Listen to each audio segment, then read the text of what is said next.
and gentlemen, Mhlengi Ngcobo here, the Coffee MM CEO and the co-host of PressedBREWPodcast. Today I am joined by Thabani Mtsi, who is a communications coach, one of the most recognizable voices in this particular space of teaching people how to speak with confidence and clarity. Thabani holds a master's degree in civil engineering from Stellenbosch University. And more than that, he has shared stage with one of the prominent speakers that we know in South Africa. And he is very passionate about the subject of talking about how to become a better and effective speaker. Thabani, thank you very much for having us today. Thanks for having me, brother. I'm excited. I'm excited to be here, and I'm excited to serve your audience with some of the things that I've experienced and some of the things that I know. Wow. I mean, we're very much excited to have you. Thabani, just give us a little bit of background. Like, what do you do? Sure. So I've committed my life's work to teaching people how to speak with confidence and clarity, and how I got to this point. Right? And if you think speaking confidence and clarity, I'm talking conversation, public speaking, speaking up in meetings, uncomfortable conversations. How do you practically get yourself to a point where you're comfortable speaking in those? And how I got to doing this work is back in 2009, I had a very terrible blind date, which at the time, I was speaking to a person who was a crush of mine at the time.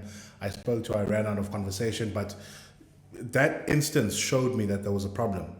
And in my mind, I thought I lack confidence and I wasn't able to make conversation. I'm not social enough, I'm not charismatic, I'm not extroverted.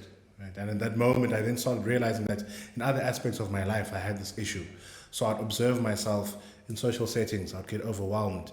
I'd have something to say, and I'd eventually not say it. I would have something in my mind, and when I'd try to say it, I'd either say too much or say the wrong thing, or I'd even forget at some points.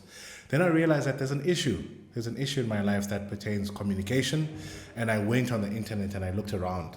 Like, what can I do to become more confident? And then many years later, I then realized that it's actually a skill, and I then decided to teach people how to do that more practically, because I myself struggled with it in the beginning. Wow. So you actually went from struggling with something to doing it for a living. 100%. I think it's such an interesting transformation. And I think most of the time we become better at something that we can relate from. It's like if it's your own pain, you understand exactly how it feels. And I think communication is a simple but very, very important skill to have. Now, how to practically be more confident? What is it that one can do to become more and more confident? Yep. So when I look at confidence, and this is probably one of the questions that I get asked the most, whenever people come to the practice, whenever people start the course, I ask them, what do you want? Right? I'm like, what do you want to achieve? What do you want to see yourself as? So I can serve them and get them to that point. And one of the most commonly answered things is, I want to be more confident. And so I first want to define what confidence is, and I think that's then going to help us understand how you can practically become more confident.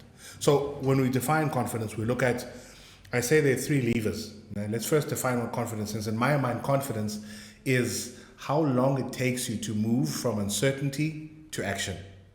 Yeah? So the time it takes between uncertainty and action is what confidence is. And a practical example I'm going to make is maybe driving.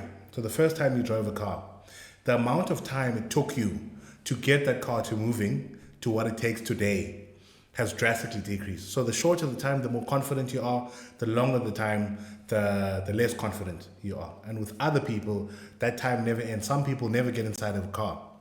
So that time continuously go, because they step inside of a car and they think, oh my goodness, I'm so uncertain. I don't know how this works. I don't know how this goes. Then they step away. The same thing with public speaking. A confident public speaker is not someone who is automatically or naturally confident. It's the person who says, I'm feeling nervous right now. I'm feeling uncomfortable right now. I'm feeling uncertain right now, but I'm going to say the thing anyway. I've got a question in my mind and I'm going to ask the question. The person who's not a confident communicator then sits with thoughts in their mind and they never say the thing that they're thinking, or they sit with thoughts in their mind and they say something that's not it, or they say something that's significantly shorter. And so if you think about confidence as the ability to move from uncertainty to action, and you want to be able to minimize that time as far as you possibly can in order to be more confident. So that's how I define confident. Now let's talk about how to practically become confident. There are 3 levers or 3 contributors to confidence. There's the first one is physiology, which is basically put, how do you feel given a specific situation? So for instance, I've got a physiological reaction to this conversation we're having right now. We had a chat, you said, come in, let's have this chat about communication. I'm obviously nervous about it, right? Because there's an audience that you have, I revere you, I respect your time. So in my mind, I'm thinking, I don't want to waste your time, I don't want to waste your audience's time, and I want to make sure that I use this time to serve. So that's causing for nerves. I might say the wrong thing. I might say something offensive. I might say something inaccurate. So there's so much uncertainty that's bubbling in my mind, and that causes this physiological response, which is nerves right now. Because in this situation, there's all of those possibilities that might happen. So the first contributor to confidence is what you feel in a certain situation. And let's maybe use a different conversation or a different example. If the situation that I'm in is something that I'm used to. So for instance, I'm delivering a training. I deliver training all the time. I'm going to be less nervous for that training than I am for this, because this is a more unfamiliar domain than the training. So the physiological part contributes to your confidence. Then the second one is observation. So who are some of the people that you've seen, and what are some of the things that you're looking at? What are some of the conversations that you're having?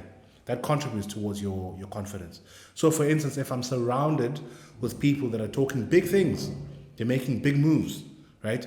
And if I'm exposed to some of that, it rubs off. It naturally rubs off because it changes how I think about things, and it changes my standards. And when I step into different rooms, so for instance, after a conversation with you, there are some situations I'm going to step into more confident than I would have before I had the conversation with you, right? So the observation and what you hear and what you expose yourself to. Then the last one is skill level. So how competent are you? And skill is often, it's over a particular realm, right? So for instance, you are a competent business person. You're good at business. You've succeeded at the game of business. And because you've gained competence there, you then have confidence in that specific realm. And other realms, you're able to spread over several things, right? So for instance, I'm competent in communication. I know the nuts and bolts of how to communicate, and I've gotten good at it. As a result, I've become confident in my ability to communicate. And so wherever I'm expected to communicate, I feel confident in that arena. But if you pop me in a surgery room and you give me a scalpel and you say, perform surgery, I'm going to be terrible because I've never done it before. I don't have the training. And my physiology is going to say, don't do it, don't do it, don't do it. And I'll eventually drop the scalpel and run away, right? But if you give it to a friend of mine, there's a friend of mine, Dr. Solitas Nomano, who's a surgeon. You give him a scalpel, he's going to execute that thing in a matter of minutes, and it's going to say, next, please. Because he's gotten the practice, he's gotten the competence in it. So there's those 3 things. There's physiology, how you feel in a certain situation, observation, what have you been exposed to. Then the third one is skill level, which is where I think the most amount of gain can be made by people. I mean, that's very fascinating. I mean, and I think it goes to my question, my second question about is confidence something that you're born with? Is it something that you can maybe improve? And also, is it something that if you don't improve, you can lose? Yeah. I think you've answered almost like half of this particular question about if you're competent at something, then you become more confident. Yep. And now it's but can you lose confidence? So let's say, for example, you are an effective speaker. If you stopped speaking, or you spoke less and less and less and less. Yeah. Now all of a sudden, does that affect your confidence? Or once you have it, you don't easily lose your confidence? 100%. So first, you're not born with confidence. There's no child that pops out of the womb confident, right? They're definitely contributors, I think. And some of the contributors are genetic contributors. So other people, personality-wise, they have a higher likelihood to be confident. So for instance, if someone is really good with numbers, genetically, and they do really well in maths, they're going to get the accolades, they're going to get the awards, they're going to be admired by their peers, they're going to be really affirmed by their teachers, and they're going to start believing about themselves that I'm this brilliant, I'm this smart, I'm this capable kid, right? So that genetic disposition has already placed them at an advantage, right? So they definitely benefits. And you can think also with good-looking people, someone who's naturally born good-looking, right? They also have a higher likelihood to be confident because whenever they're around people, people are admiring them, telling them how good they look. People always want to be around them. People always want their attention. So all of that conditioning then allows them the opportunity to be more confident. But I also know of good-looking people that aren't confident, right? I also know of very smart people that aren't confident. So it's not if you've got this genetic benefit, then it's you've just got a higher likelihood. So you can't be born with confidence, but there are people who've got a higher likelihood to become confident because of genetic dispositions. Other people because of where they grew up. So if you grew up maybe when you're given everything that you want and you can almost do anything that you want, then there's a higher likelihood that you'll become confident. Again, not binary, because we have people all across the world that are either not from those backgrounds that are confident, or people that are from those backgrounds that are not confident. Then to get to the root of your question, you can't be born with confidence. You can definitely gain your confidence by increasing your capability, by changing the environments that you're in, which speaks then to the bucket of who you're exposed to, what are the conversations you're listening to, and then also the skill, and then the physiology. The way you interpret certain things can go a long way, right? So for instance, in my mind, when I was thinking through how I'm going to experience this conversation and what I'm going to talk about, one of the things I told myself was, I've got a skill, I'm passionate about sharing that skill, and that's what this opportunity is here for. There's some part of my mind that thinks, oh, maybe I might be exposed, maybe I might ridicule myself, I might go viral for the wrong things, I might say something stupid. Yes, that's a possibility, and I proactively channel my thoughts to, I'm here to serve, I'm here to share my skill, I'm here to talk about something that I'm really passionate about, and I get the opportunity to speak with you, right? So programming my physiology and my thoughts. And now when I interpret my nerves even, I'm not saying, oh, I'm nervous, I'm breaking down.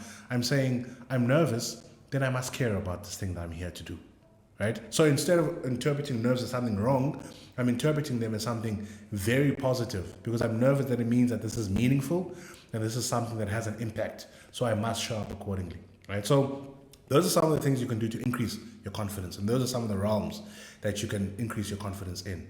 And then to decrease your confidence is very possible, because if you can imagine, if you're not putting a skill into practice, even a surgeon, if the surgeon hasn't conducted surgery in 50 years, yes, they've got the base skill. Yeah. But that time to action, from uncertainty to action, is going to be longer, because they're going to think, oh, how did I? And I also find the same. So during 2020, because everything was virtual, my first in-person workshop was terrible. I was shaking uncontrollably, like I was so uncertain, because I was thinking, how do I connect with these people? I'm so used to having a screen, I'm so used to having a coffee near me, I'm so used to so many things, but now that I've got people that are staring at me, I was like, what do I do again in this situation? But luckily, because I know there are practical things you can do to calm your nerves down in those situations, I just executed those things and I was able then to bounce back. So confidence can be lost over time, especially if you don't put the thing that you should be confident in into practice. Failure can also be a great way to diminish confidence. So if I'm delivering talks and they're just not getting traction, no one is getting moved, I'm not making sense, people are disconnected, when I see that feedback, it's then going to contribute to my confidence being broken. And the thing that I always say there is, you must be careful with how you interpret feedback. If your ability to interpret feedback leads you to think that you should action, then good. But if my ability to interpret feedback just leads to me just saying, that talk was terrible and I'm just the worst and, oh man, like I don't think I'm a good speaker anymore, then what? Right? That's not useful. So that's going to then wither away my confidence. It's going to break me down, and then it's going to create this feedback loop where whenever I speak on stage, I'm going to look out for the things that go wrong, and I'm going to feed that I'm a terrible speaker, I should stop doing this, I'm so disconnected, I haven't done this in such a long time, I'm terrible. And then I'm then going to start believing more and more that actually I'm not as good at this as I thought I was. So yeah, that negative feedback loop is actually detrimental to one's confidence, and that's how you can lose confidence. That's fascinating. I mean, I can relate to that. I think to a certain degree. I mean, I was born stuttering. It's like, so I think it's something that maybe it's like genetically. So it's like I wasn't basically exposed to like being a good communicator. But I think what happened with time is that like my mom challenged me to preach at church. Like, so I know that I couldn't even do like an oral test or, like a prepared speech or unprepared speech during my English or vernacular. But after finishing school, my mom said, okay, at church every single Sunday, I'm going to give you a subject to preach about. Oh, dude. And I think, so exactly as you say, it's like you can be born maybe disadvantaged in an area. But as you practice more and more, you become more confident. And I think the confidence that I got from there, from just, preaching a message and knowing that the message that I deliver to the audience impacts them and changes their lives, is gave me more confidence.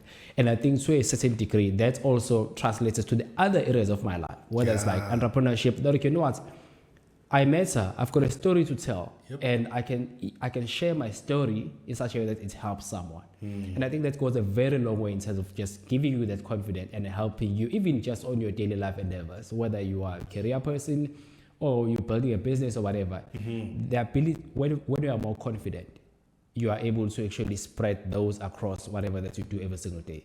And I think like, over time, it's like, I would have never been able to do this when I was in high school. No way, And also, so I saw that there's actually a correlation between your confidence and your ability to speak. Yeah. Because at the time, it's like, why is it that like at the time I would just stutter throughout? Obviously, it's because I was like, but then what are they gonna say about me? I'm not good enough. I'm not as good as X, Y, Z.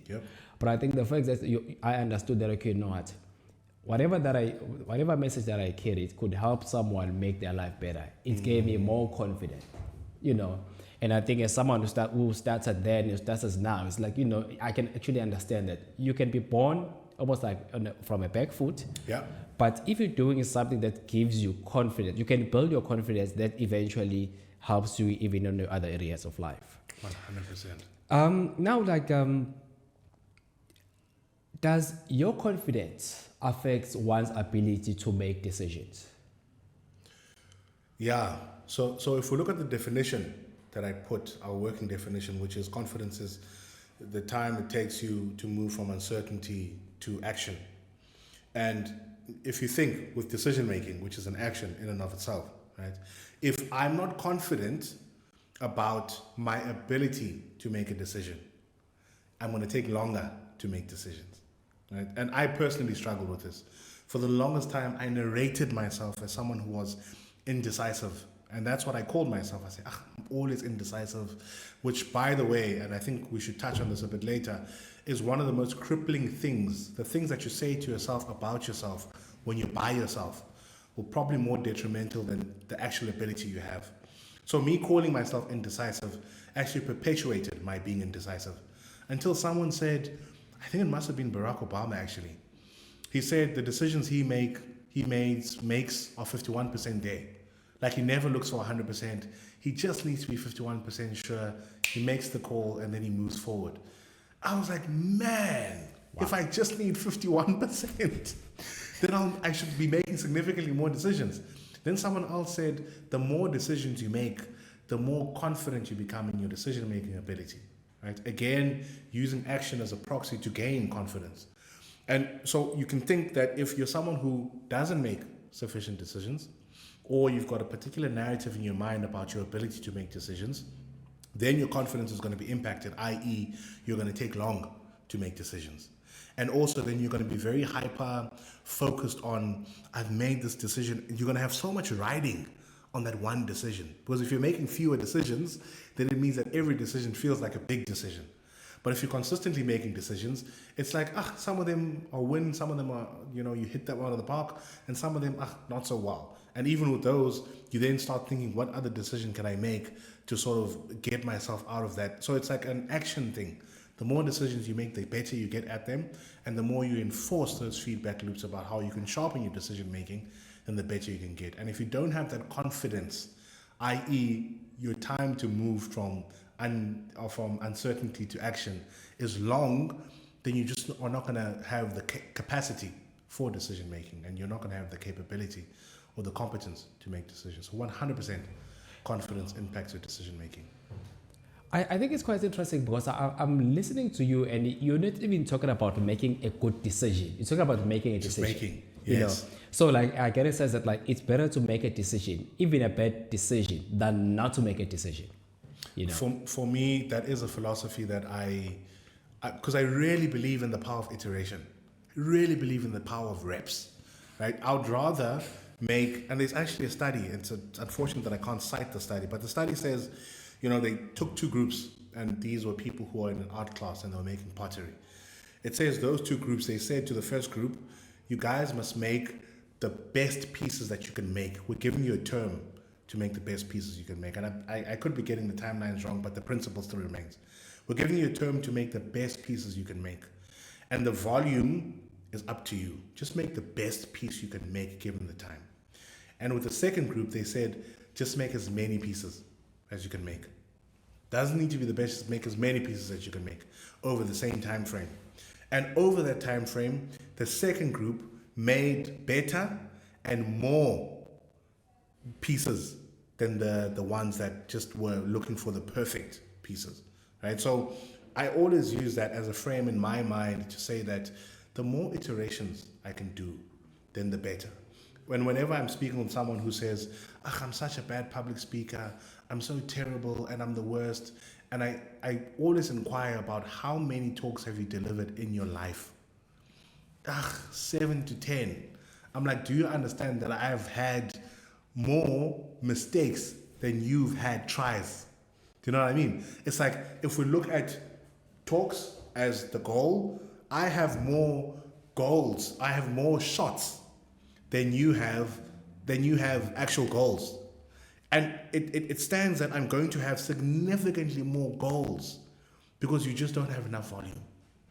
So the more you do, in my mind, the better you can get on, especially with communication, because it leverages feedback. It's all about feedback. It's all about feedback.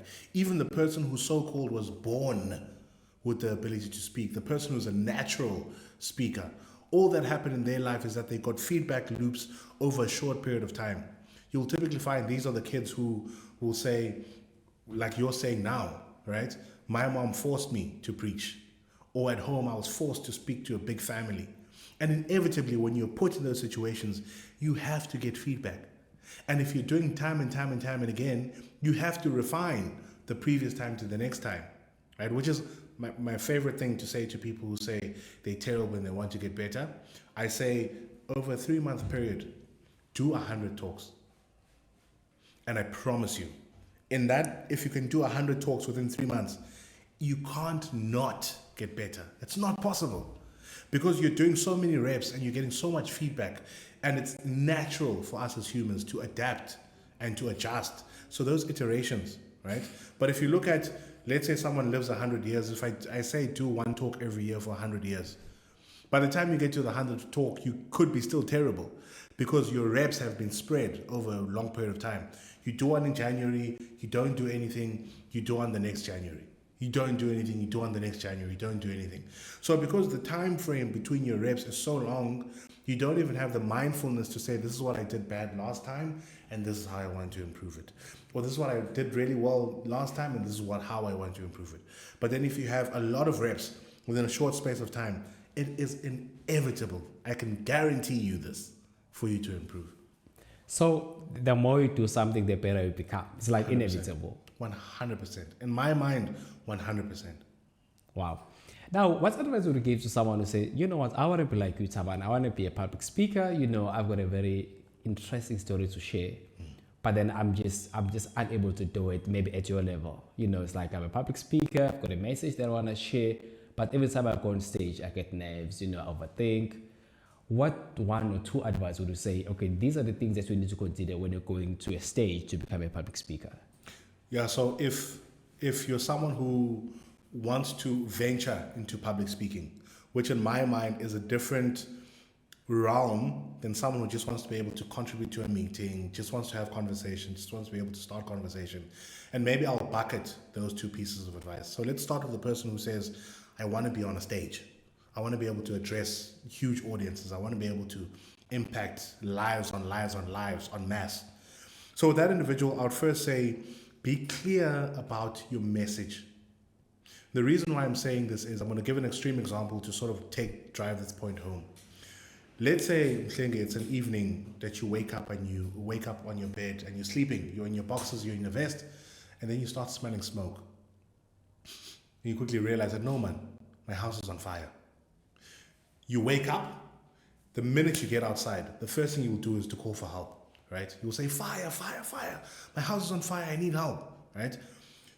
You don't get outside and start thinking, oh, Konje, I've got a problem with public speaking. You know, I'm scared of speaking in front of people. Oh, how am I dressed? How do I look? Is my hair fine? You know, does my voice sound well? Are they going to like me? You don't care about that stuff.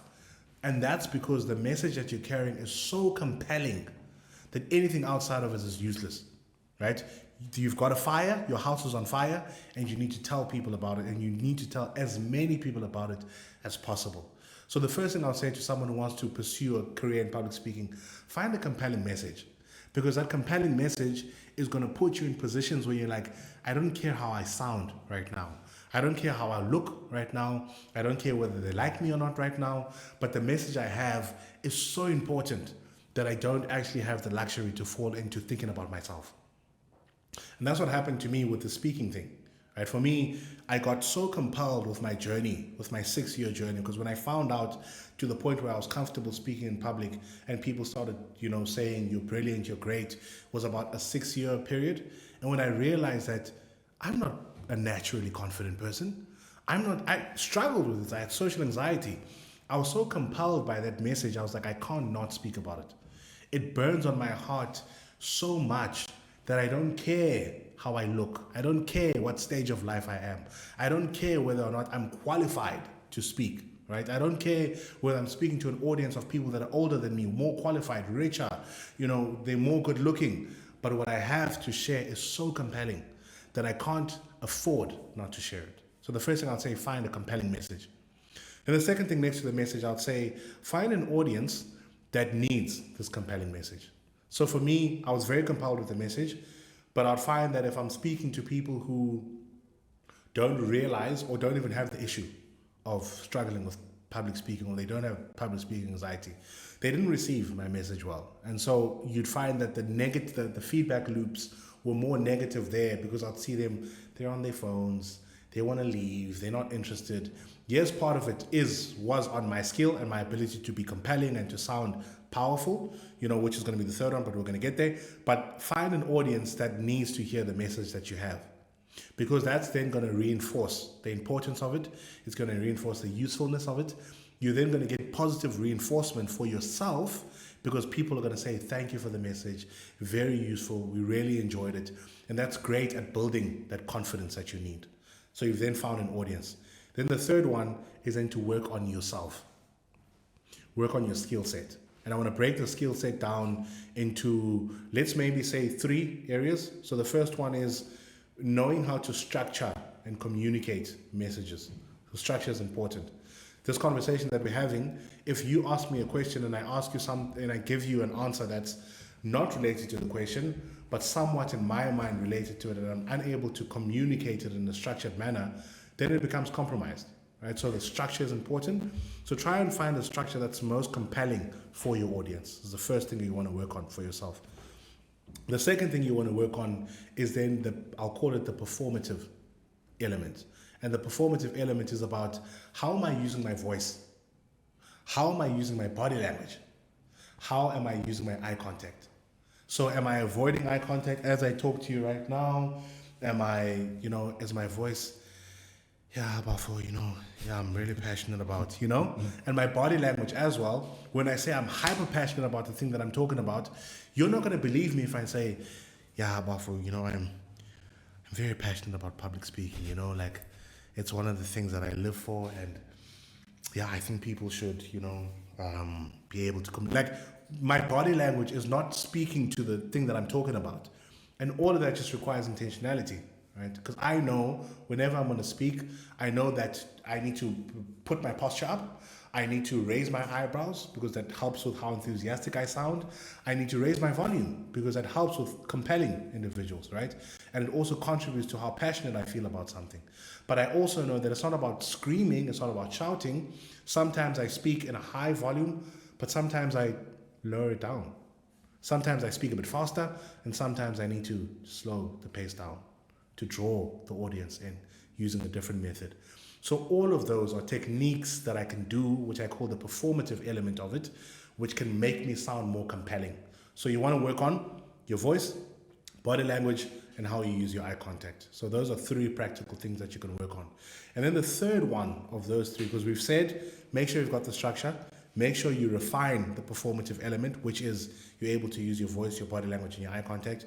Then the third one is the internal narrative. And for me, this is probably the most primary one that we all need to work on, because this is the thing that's going to stop you from getting out there. I'm too shy. I'm too introverted. What's my family going to say? What are my friends going to say? What's my close circle going to say? Now that I'm this, speaker, and one of the things that I struggled with the most, putting things off on online, is that there are people who know me from high school as the awkward kid, the quiet, the introverted. And one of the things that was ringing in my head was, oh my goodness, what if Keegan sees this and is like, I'm pretending to be someone that I'm not, right? So that internal narrative and the stories we tell ourselves and the things we say to ourselves about ourselves when we're by ourselves. Am I even qualified to be talking about the topic I'm speaking about? Am I even at that level, right? Am I at Tony Robbins level, Vusi Temekwaye level, Oprah level? Am I qualified to be able to speak about communication? I'm just getting started.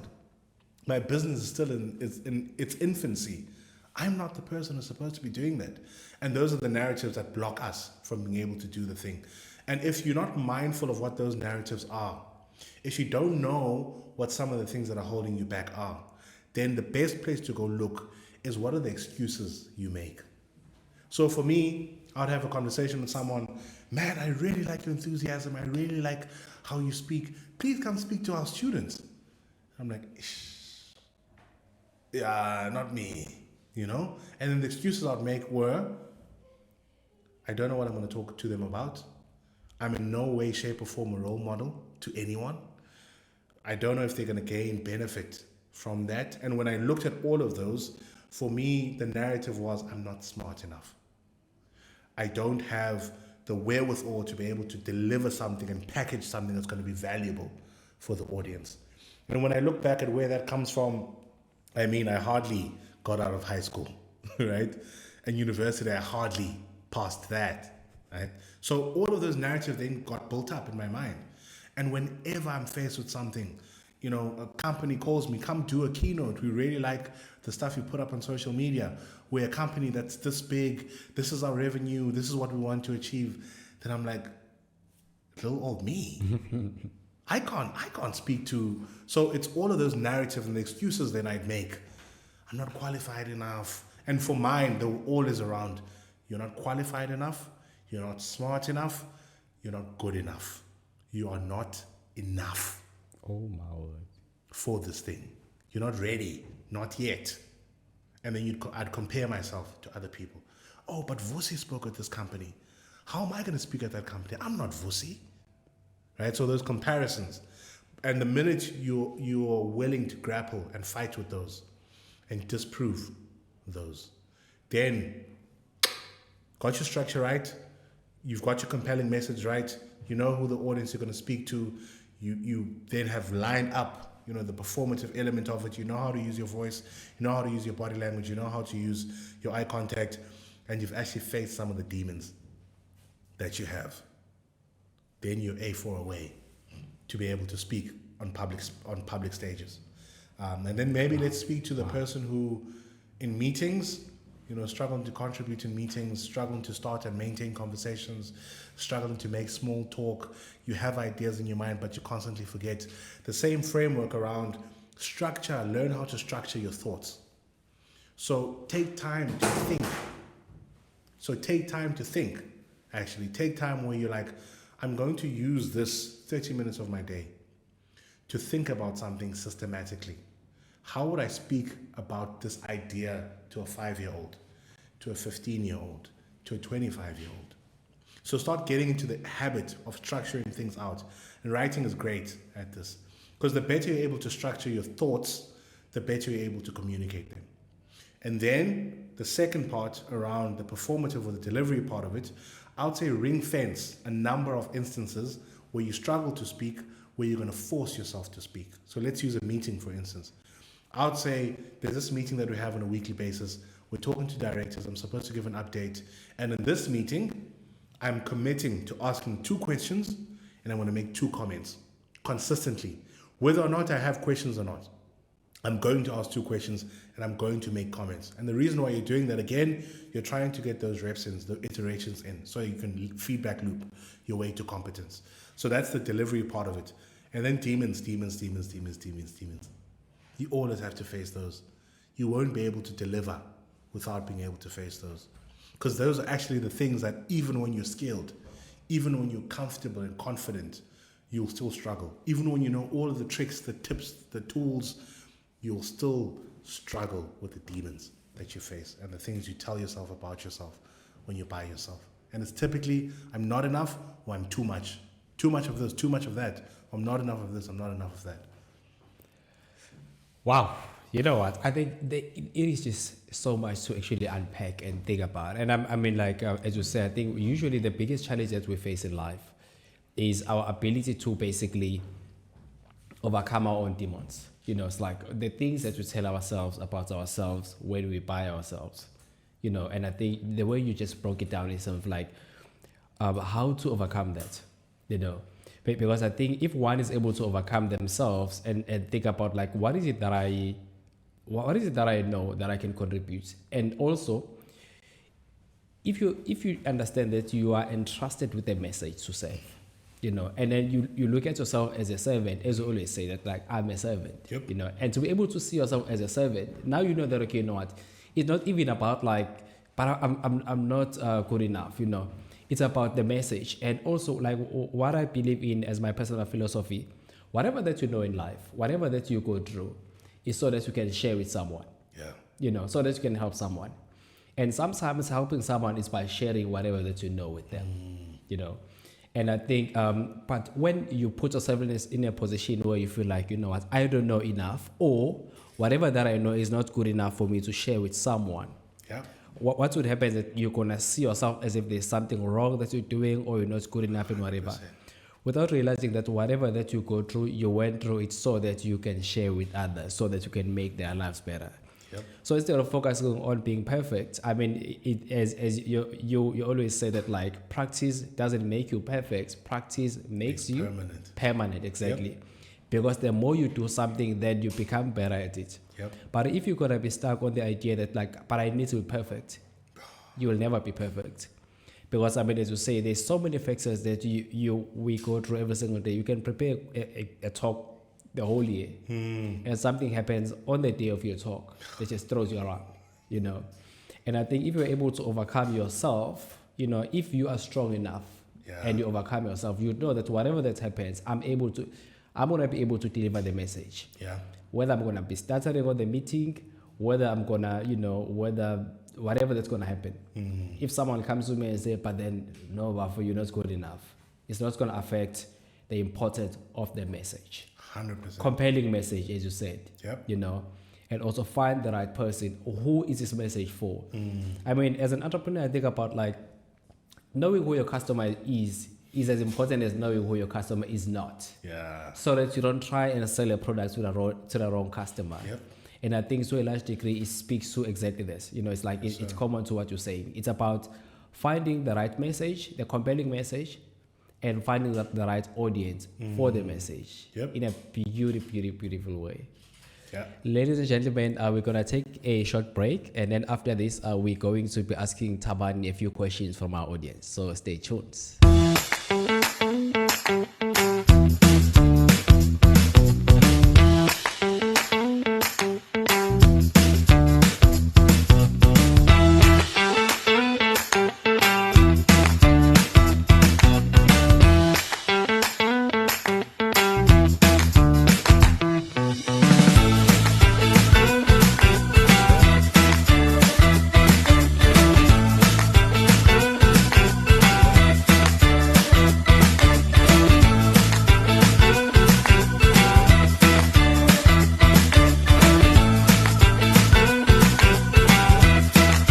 Ladies and gentlemen, welcome back to PressedBREWPodcast with our guest today, Thabani Mtsi, who's teaching us about how to be more confident in whatever that you do, specifically communication.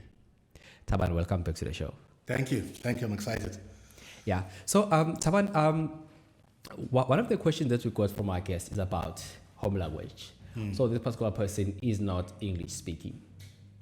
Now, this particular person says, I find that I'm more confident when I use my home language than when I transition to English. So as a result, the person that I am at home when I'm using my home language and the person that I am when I'm in a professional space is different. How do I become more confident when I'm speaking a language that's not my home language, for instance, English? What advice would you give them? Yeah, so there's several parts to this problem, and I want to tear it apart. The first part is around perhaps how we view English as a tool of communication. It typically is viewed as a supposedly superior tool of communication. And I always try to break that down because all languages, when all is said and done, should be viewed equally, right? So there is no such thing as if someone can speak better English than you, then they're more capable or more competent than you in whatever it is. And given that, yes, English is a medium of communication in the professional space, and there's a competency gap that can be bridged there, and I'll speak to that. But I always want to dismantle this idea that if you can speak English, then you're competent, you're brilliant, you should be admired. And if you can't speak English, then the opposite. Because we tend to place those expectations on ourselves more, actually. Because I know myself, when I hear someone speaking broken English, the first thing I think is not that they're incompetent. I think, oh, maybe they just don't have good exposure to English or they don't have good English. And I'm always able to hear what they're trying to say.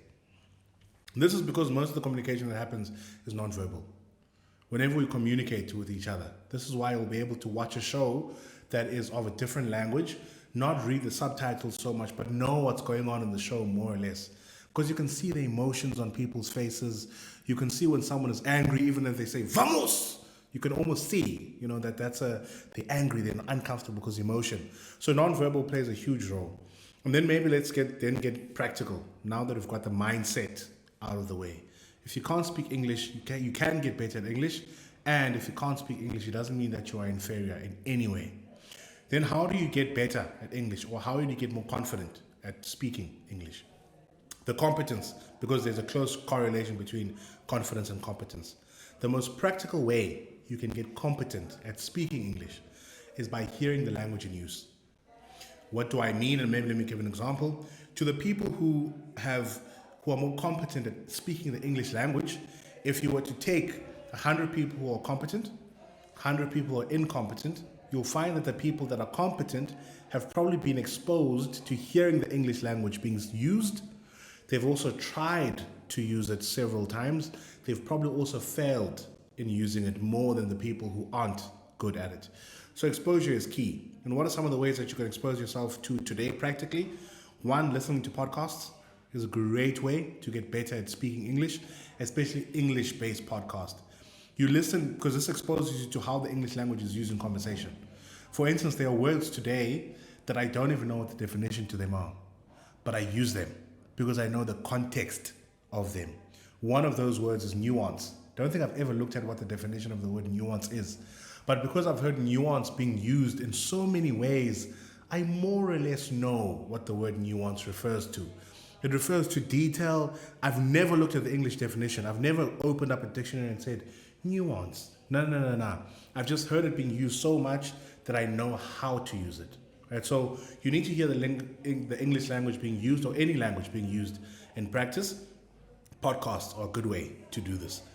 Lectures are also a great way to listen to the English language in use, especially if try and find lectures within your field, or try and find lectures about human psychology, human history, something that you can relate to and you've got some sort of understanding towards. Because you will start seeing how people weave their words together. You will start hearing tenses, you'll start seeing how people convey ideas, how people structure ideas, because different languages also require different structures of communication. And also, you'll also start realizing, for instance, I'm Xhosa, my native language is Xhosa, and there are things that when I speak as Xhosa, I'll adjust to. So for instance, my volume is significantly lower when I'm speaking as Xhosa. So when I'll step into a room, I'll be like, Moneno, right? My hand gestures, my body language is somewhat closed off, and my volume is also lower, because those are the nuances of that culture. But in English, I know that the culture is be big, firm handshakes, and it's all about this extroverted showing up, right? So also it'll help you be mindful of what are some of the practices to communicate in that language. How do people structure their thoughts? And then debates. It's probably my favorite. So when you listen to debates in the language that you want to grow in, it helps you see what a back and forth sounds like, how to disagree, how to counter arguments. If you expose yourself to podcasts, lectures, and debates, I promise you, and you don't just expose yourself, you want to expose yourself and then implement the things that you're exposing yourself to. And this is where people struggle the most. They're comfortable and reading books, listening to lectures and debates, but it's the implementing. The implementing is difficult because when you don't know something, there's a higher likelihood that you'll make mistakes. And the route to knowing English is to breaking English and getting corrected for breaking it. And that's the uncomfortable part, right? Because in order for me to know, are the words that I'm learning effective? Are they applicable in this? I then need to use them in that context. When someone says, I don't know if that means, don't know if that's put in place, that's not how you say that word. And my favorite saying around this is you only have to make a mistake once. If someone corrects how I use a certain word, if they say, no, it's not resignate, it's resonate, which is a mistake that I made. I used to say, I really resonate with this thing. And someone said, no, I'm pretty sure the word is resonate. And then I was like, oh, okay. I made that mistake once, never made it again. So if you can make those mistakes in different contexts, I can promise you, then your English is going to improve over time. It's inevitable for your English to improve over time. Wow. And then maybe the most important thing when it comes to any language is, maybe I'd spoken about this earlier on, it's often the non-verbal things that contribute more in any communication instance. It's not what you say, it's how you say it. Because I know a lot of people get stuck on, my vocabulary is not good, I sometimes make mistakes, I stutter, and I'm terrible at using, and I'm like, but people don't listen out for words. And to prove it, if I were to ask you, what are the last 5 words that I just said right now? You'd be like, I don't know, because you're not keeping track. What you're keeping track of is the sentiment of what I'm saying. So what message is Thabani communicating overall? And you're deriving most of that from how I'm using my body language, how I'm using my voice, the volume, the pace, and all of that. You're saying, oh, okay, this is what he's saying, this is what he means. So we don't listen out for words, actually. We listen out for what's the general sentiment of what's being said. So if you're improving your English language, even if you break it, people will probably not even catch it. They won't catch that you misuse a tense here and there, especially if you focus on the how. How am I saying this thing? How? And the how is down to the practicals. Voice, body language, eye contact.